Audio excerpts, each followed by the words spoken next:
Is collective sovereignty possible without personal sovereignty? For a long time in my 20s, I thought if enough money were given to collective unmet needs, they could be met. Yet it took integrating the wisdom shown in the life of Jesus, Yeshua, that though said to be capable of all things, Yeshua did not save everyone, but only a fraction of those seeking healing at that time. Yet, what was done was a liberation of the unseen to personally guide each individual to personal and collective sovereignty through honoring the relationship of the unseen presence that dwells within each human. And so today it seems like many can't perceive collective sovereignty, instigated by feelings of powerlessness, confusion, despair, anguish, grief, and many other challenging and heavy emotions. So how do we see our own personal sovereignty? We look within to meet the unseen, not from the limitations of the seen, but from the lack of limitations of the unseen's expression,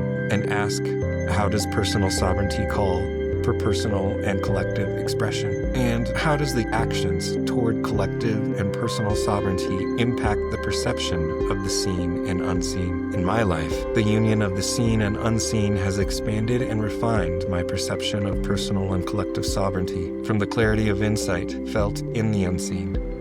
I've noticed resonance with personal sovereignty that points to my perception of collective sovereignty, and honoring the path of movement towards collective sovereignty expands and refines my own personal sovereignty. So how does the separation of personal and collective sovereignty reinforce perceptions of the seen and unseen? In short, I feel it normalizes collective and personal dissonance, and naturally, as union reflects feelings of resonance, so separation reflects feelings of dissonance, and the unmet needs of the modern age are further normalized as socially acceptable. We are told to follow the model of fragmentation and separation, that we can disconnect from the unmet needs felt in the personal experience of the unseen by submitting personal and collective sovereignty to meet the unmet needs, to disconnected personal and collective dissonance and standardization of the eternally changing nature of the unseen, reflected in the seen